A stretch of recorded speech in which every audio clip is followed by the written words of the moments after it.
But going back to your PhD, though, Yeah. how did you get into it originally? Have you always been interested in the music side of things, or did you get pushed into it? How did it work for Oh, you? yeah. It's a very interesting story. And I think it's really important because not everyone knows what they're going to be doing. Like if you were to ask me like 10 years ago if I would ever be doing a PhD, I'd say you're insane. Yeah. I struggled a lot in school, like a lot. In high school, I would Really? always be the kid who had to go to summer school because I failed math and science every Wow. year. And I grew up in Montreal, and in Quebec, in Montreal, Quebec, Mm, there's high school, and then you go to something called CEGEP, which mm, is like a college prep, and then you go mm. to university. Okay. So I went to CEGEP, and uh, I was not doing that great. I didn't know what I wanted to do. I was in like a general program, like child studies. I was like, maybe I'll be a child, I don't know, daycare worker, or work with children. Mm. And I didn't really like it that much. I did some placements, and it wasn't for me.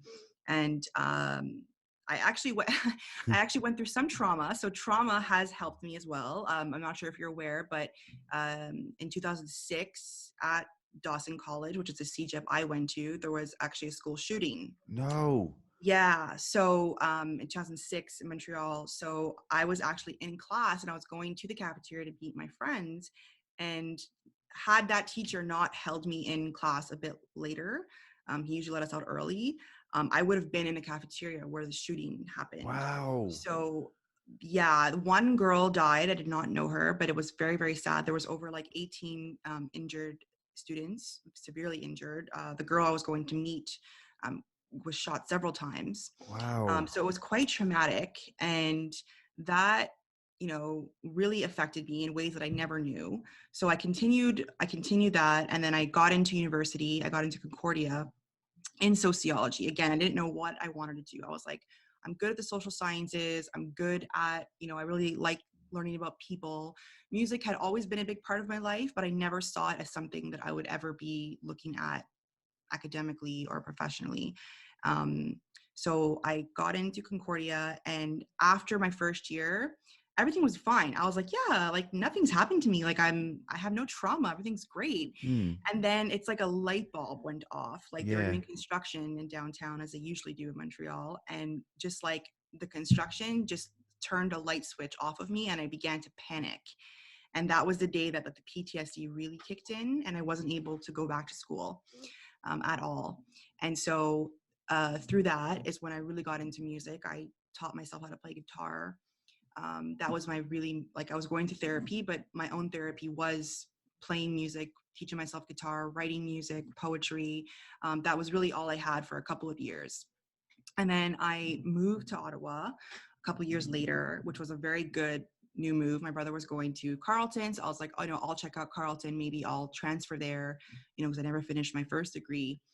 And so I was still doing music, but I was like, I don't know if I'm ready to go back to school. Mm. It's a new city. I also have PTSD where like I'm scared of like, large crowds. Mm. But Carleton, like I said to you before, it's a picturesque little town, right, where you drive in. And so I felt immediately safe when I went there. I was like, okay, I'm not in a dispersed downtown setting. I feel very safe here. And so I transferred there into the sociology program. And then I got really interested in, looking at, at-risk youth. That was just something that came from that program. And then I decided to do a second bachelor degree because I didn't know what I wanted to do. So I got into the criminology program at Carleton. And that's where I began doing field placements at youth centers. And that's when I started working with youth very closely. I was there primarily to help them with like their homework and make sure that they were getting through school okay, and help them with like applications for university, etc. But music was like a really big part of it informally. Like a lot of them would bring their guitars, a lot of them would like play music for us, or they'd be like, hey, can we play music while we're doing homework? I'd say, yeah, sure. And we'd talk about music. And a lot of them would love to read to me their poetry and like slam poetry. And I was really fascinated how music was such a big part of the way they were engaging, but it wasn't a formal activity. Like this was an after school program for them to do homework, but music was such a big factor of it. And also I was like, it's interesting how we're talking about music and this seems to be calming them down. And that's also very important, right?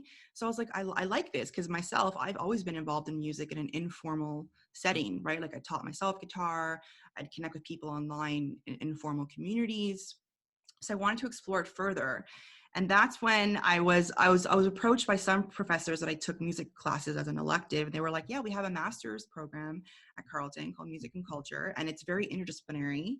And it's the socio-cultural look at music, which is what you're interested in, right? You have a sociology and criminology background. You could apply it. And I never knew that that was a thing. I always just thought, oh, a music degree is like you study music and you learn notation and you learn instruments and that's it, and you perform. I didn't know that there was like an actual discipline that you could look at music from a socio-cultural point of view. So I applied and I got in. And that's really where like it sparked from where I am now. I was like, okay, I'm really interested in learning more about, you know, the academic side of the socialness of music, the way it can impact people in positive ways, the different ways that music can be engaged with. And then I heard about the PhD program at Carleton as well. And I was like, I'm just going to do it. Amazing. And that's how I got there. So you Yeah. never know where you're going Wow. to end up. Of course not. I'm just so sorry that that happened to you. I It's a big mean, part of me, but I'm very comfortable now, like talking about it. And I even tell my own students about it too, because we don't often realize the experience that we go through, how much they're going to impact our future. of And course. that really impacted, like, had it not been for that, I probably wouldn't have gotten into music as heavily as I did. Yeah. Right. So like, it's a very big factor in where I am now and the way that I look at music. It's Mm, influenced me in many ways. of course. I mean, how are you coping today, though? I know you seem to feel more comfortable now, but are you okay at the moment?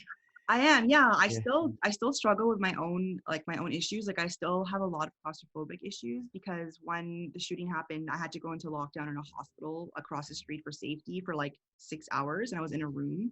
And I think that really triggered like something in me that now I'm very claustrophobic, and I never was, right? Mm, I was always the kid who like would fight for the elevator to press the button first. I would be the first one to like go on a roller coaster. yeah. I like would never think about that ever. And now like, I mean, I literally had to train myself to go in an elevator for my master's degree because Wow. I found out I was on the 9th floor of a building. I was like, of course, it's Yeah. on the 9th floor of a building, you know?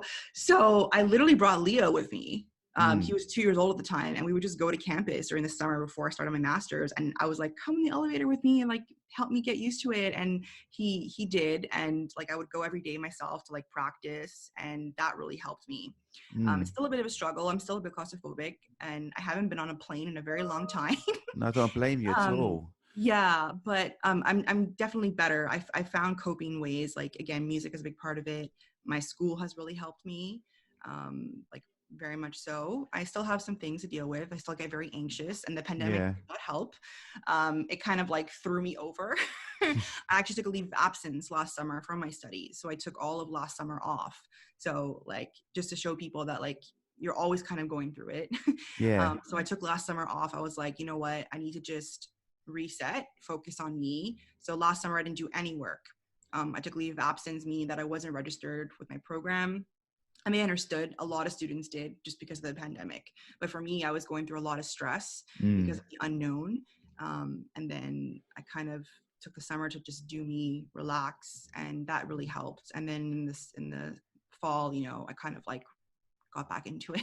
Yeah, brilliant. But I'm just incredibly proud of what you're doing at the Oh, moment. thanks. To go through that, I mean, you only hear about these things in films usually, don't you? But for you to actually experience it yourself and then to overcome it and do what you're doing now is, I think, incredibly inspirational. It really is.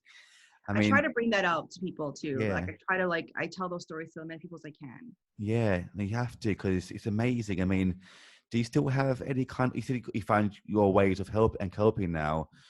Do you still have any kind of therapy sessions at the moment, or people to talk to help you with things, just in case you do get overwhelmed again?